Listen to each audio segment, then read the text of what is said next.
इस वीडियो में हम लोग इंग्लिश कम्युनिकेशंस को लेकर के पढ़ेंगे।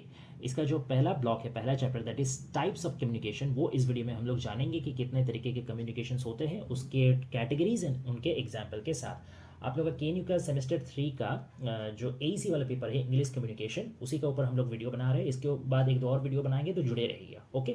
और इस वीडियो का जो PDF है वो आपको मेरे टेलीग्राम चैनल में मिल जाएगा। मेरे टेलीग्राम चैनल का लिंक यूट्यूब चैनल के डिस्क्रिप्शन में दिया हुआ है, वहाँ से आप लोग ज्वाइन कर सकते हैं, ओके। तो आइए वीडियो शुरू करते हैं। सबसे पहले समझ लेते हैं कि कम्युनिकेशन क्या होता है।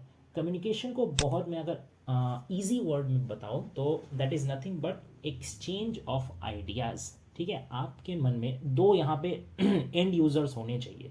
ठीक है, मान लीजिए आप और मैं हैं। अब मुझे आपको या मुझे किसी और इंसान को अपना मन का कुछ भाव समझाना है। ठीक है, मैं कुछ बोलना चाहता हूँ, मैं कुछ आइडिया देना चाहता हूँ, मैं अपना कुछ इमोशंस जाहिर करना चाहता हूँ, तो वो आप कैसे समझेंगे? तो जिस तरीका से मैं अपना मन का भाव आप तक पहुंचाऊंगा, मैं जो आपको कहना चाहता हूं वो जैसे आप तक पहुंचाऊंगा, आप समझ पाएंगे, यही प्रोसेस को कम्युनिकेशन कहते हैं। अब इंग्लिश कम्युनिकेशन, जाहिर सा बात है, नाम से ही जाहिर हो रहा कि इंग्लिश लैंग्वेज को मीडियम बनाते हुए, इंग्लिश लैंग्वेज का यूज़ करते हुए जो कम्युनिकेशन होता है वो इंग्लिश कम्युनिकेशन है। अब इसमें अलग अलग टाइप के कम्युनिकेशंस आते हैं। ठीक है, अब ये जो मैं कैटेगरी डाल रहा हूँ ये सिर्फ इंग्लिश लैंग्वेज के लिए लागू नहीं होता, ये आप कोई और लैंग्वेज के लिए भी लागू बिल्कुल कर सकते हैं, ये आप जनरल कम्युनिकेशन का पार्ट समझ सकते हैं। सबसे पहले समझ लेते हैं वर्बल कम्युनिकेशन। देखिए, वर्बल ये जो शब्द है ना, इसका मतलब ही है रिलेटेड टू वर्ड्स, शब्दों से जुड़ा हुआ। ये वर्बल वर्ड का मतलब ही क्या है? तो सीधा सीधा मतलब क्या निकलता है कि शब्दों का प्रयोग करते हुए जो कम्युनिकेशन होता है, वर्ड्स का यूज़ करते हुए, चाहे आप उसको लिखित तरीके से यूज़ कर रहे हैं, चाहे आप उसको मौखिक तरीके से बोल करके कर रहे हैं या लिख करके कर रहे हैं, दोनों तरीके से ही वर्ड का यूज़ के जरिए जो कम्युनिकेशन होता है that is called verbal communication.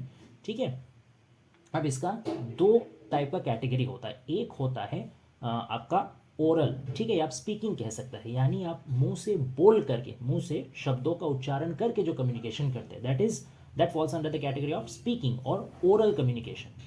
ठीक है, अब इसमें क्या आ जाएगा? कन्वर्सेशंस आ जाएगा, जैसे आम तौर पे आदमी एक दूसरे व्यक्ति से जो बातचीत करता है। स्पीच आ जाएगा, कोई खड़ा होकर कोई वक्तृता दे रहा है, लेक्चर दे रहा है, कोई क्लास ले रहा है, वो स्पीच आ जाएगा। Phone calls, obviously phone calls में भी आदमी आवाज़ करके ही बात करेगा, है ना।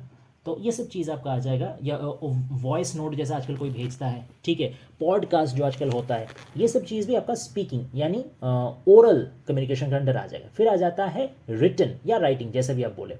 तो इसमें है कि शब्दों को लिखित तरीके से, यानी आप शब्दों को लिख करके जो कम्युनिकेशन कर रहे हो, दैट इज कॉल्ड रिटन, और राइटिंग में आएगा। जैसे ईमेल हो गया, चिट्ठी, लेटर्स हो गए, किताबें, बुक्स, या फिर टेक्स्ट मैसेज हो। पहले तो चलिए टेलीग्राम चलता था, तो टेलीग्राम उठ गया है, नहीं तो वो भी उसका अंडर एक आता। तो ये सब आपका हो गया रिटन। अब रिटन मतलब ज़रूरी नहीं कि आपको पेन पेपर लेके बैठ करके लिखेंगे तो ही वो रिटन कम्युनिकेशन होगा। अगर प्रिंटेड फॉर्म में होगा तो भी डेफिनेटली वो रिटन कम्युनिकेशन कहलाएगा। ठीक है, प्रिंटेड फॉर्म में नहीं हो कि डिजिटल फॉर्म में होगा तो भी वो रिटन फॉर्म में मतलब कम्युनिकेशन कहलाएगा। जैसे मान लीजिए गूगल में, वेबसाइट में हम लोग कुछ सर्च करते हैं, तो वेबसाइट में जो लिखा हुआ रहता है वो प्रिंटेड तो नहीं रहता, वो डिजिटल रहता है, लेकिन हम लोग उसको पढ़ सकते हैं, वो भी एक तरीके से लिखित है। तो इसको भी हम लोग रिटन कम्युनिकेशन के तौर पे समझ सकते हैं। ठीक है, तो ये आ गया वर्बल कम्युनिकेशन। नेक्स्ट आता है नॉन वर्बल कम्युनिकेशन। अब नॉन आगे लग गया यानी नहीं, तो नॉन वर्बल यानी शब्दों का प्रयोग नहीं किया जाएगा, ऐसा कम्युनिकेशन ही आएगा नॉन वर्बल कम्युनिकेशन में।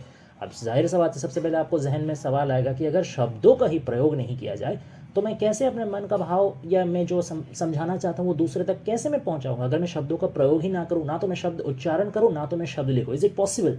Yes my friend, it's possible. ये किस किस तरीके से पॉसिबल हो सकता है? बॉडी लैंग्वेज के ज़रिए, आप अपने आई कांटेक्ट के ज़रिए, अपने वॉइस के टोन के द्वारा, अपने जेस्चर्स के द्वारा भी बहुत कुछ आप कह सकते हैं बिना शब्दों का इस्तेमाल किए। जैसे मैं आपको एग्जांपल देता हूँ, फेशियल एक्सप्रेशंस। जैसे मान लीजिए आप हंस रहे हो या आप किसी को घूर रहे हो, तो आपको इमोशंस को दिखाता है। ठीक है, मान लीजिए कोई आपसे कोई सवाल किया कि एक और किताब या एक और चीज़ ले सकते हैं। अब मान लीजिए आपको देने का मन नहीं है, तो आप मुंह से ना नहीं भी बोले, लेकिन आप मुंह को इस तरीके से फेशियल एक्सप्रेशन एक नेगेटिव बना ले, तो आदमी समझ जाएगा कि आपका उत्तर ना ही है। फिर जेस्चर्स मतलब आपका बॉडी का कोई एक ऑर्गन को आप जिस तरीके से इस्तेमाल कर रहे हैं। मान लीजिए आप किसी को हाथ हिला के ऐसे टाटा बाय बाय कर रहे हैं, या अपना सिर को झुका के आप नॉड कर रहे हैं, तो वो क्या, वो आपका सम्मति को दिखाता है, या वो आपका मतलब डिनायल या मतलब एग्रीमेंट को दिखाता है। फिर आई कांटेक्ट, ये बहुत ज़रूरी है। आई कांटेक्ट रहेगा, इसका मतलब आप अटेंशन दे रहे हैं, आप इंपॉर्टेंस दे रहे हैं। आई कांटेक्ट नहीं रहेगा मतलब आप नहीं दे रहे हैं। तो ये सब चीज़ से भी आदमी समझ जाता है। फिर posture, posture in the sense आपका बॉडी मूवमेंट, ठीक है, बॉडी कैसे आपका मूव कर रहा है या कैसे एक रेस्टिंग पोजीशन में है। अब अगर आप किसी से बातचीत कर रहे हैं या आप कोई जगह में कुछ समझा रहे हैं, वहाँ पे अगर आपका बॉडी फ्री फ्लोइंग है, ठीक है, कॉन्फिडेंटली वो मूव कर रहा है, तो that means you have a positive body language, ये वो आपको कॉन्फिडेंस को दर्शाता है।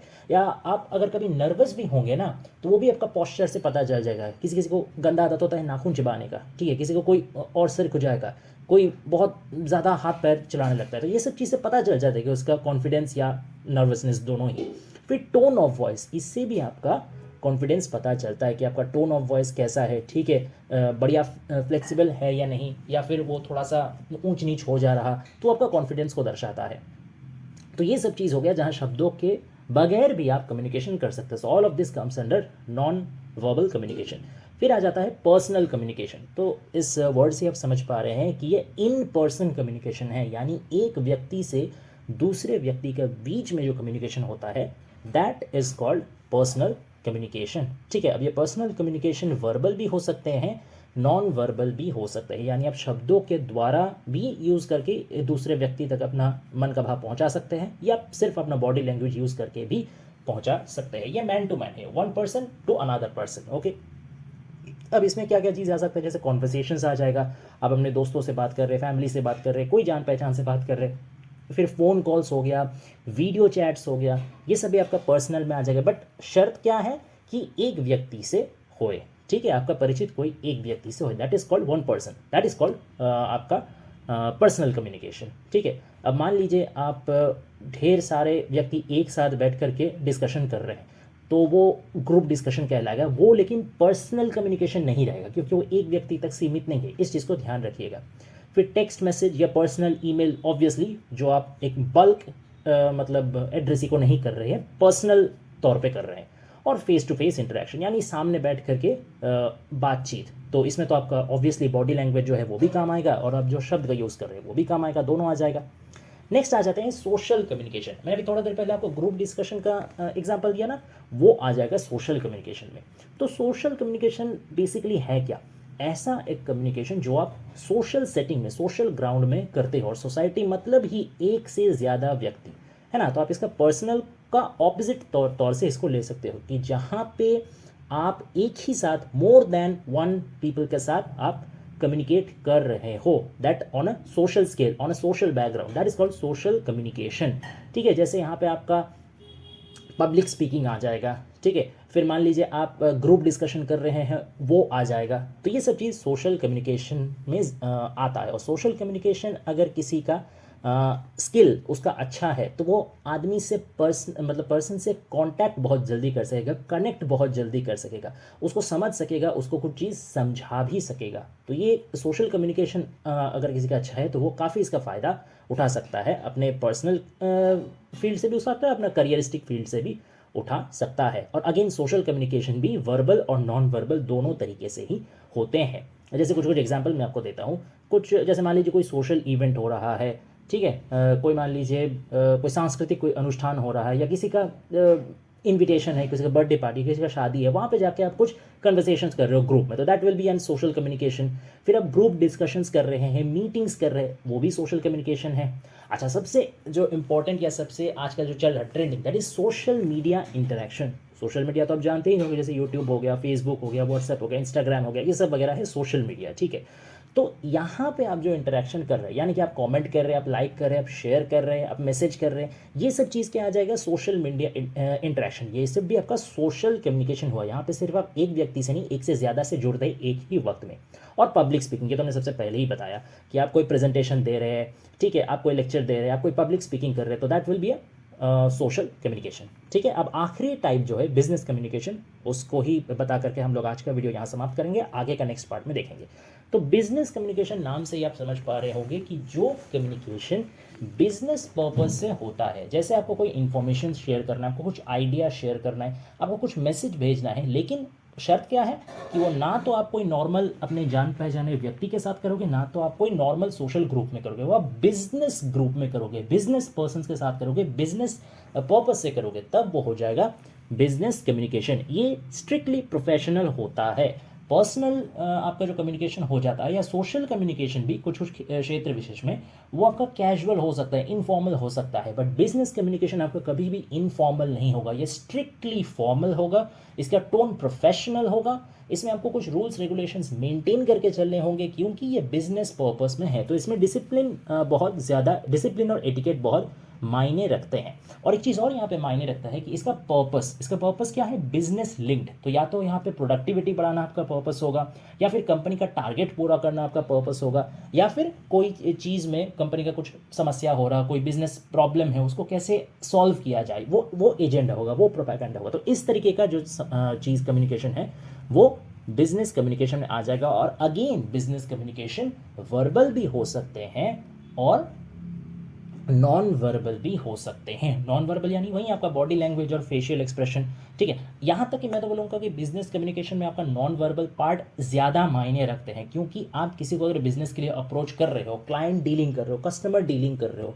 तो उसमें अगर आप मान लीजिए आपका प्रोडक्ट अच्छा है, आपका सर्विस अच्छा है, लेकिन आपका बॉडी लैंग्वेज अगर नेगेटिव है तो वो कभी भी एक ऑल ओवर अच्छा इंपैक्ट नहीं दे सकेगा। तो नॉन वर्बल कम्युनिकेशन का भी इसमें समान समान या थोड़ा सा ज़्यादा ही कुछ कुछ केस में महत्व रहता है, बिजनेस कम्युनिकेशन में है। और ध्यान रखिए कि ये स्ट्रिक्टली फॉर्मल होता है, ये कैजुअल नहीं होता है। जैसे कुछ इन मतलब एग्जांपल दे दूँ, इंटरनल कम्युनिकेशन यानी आप कंपनी के अंदर ही, सेम कंपनी का अंदर ही आपका जो कम्युनिकेशन टेक प्लेस कर रहा, जैसे टीम मीटिंग हो गया, ऑफिशियल मेमो निकल रहा है वो हो गया, या फिर आप एम्प्लॉयज़ के लिए कुछ अलग ग्रुप कुछ न्यूज़ लेटर उनके लिए दे रहे हैं, वो चीज़ हो गया कि कंपनी के अंदर अंदर ही जो कम्युनिकेशन हो रहा।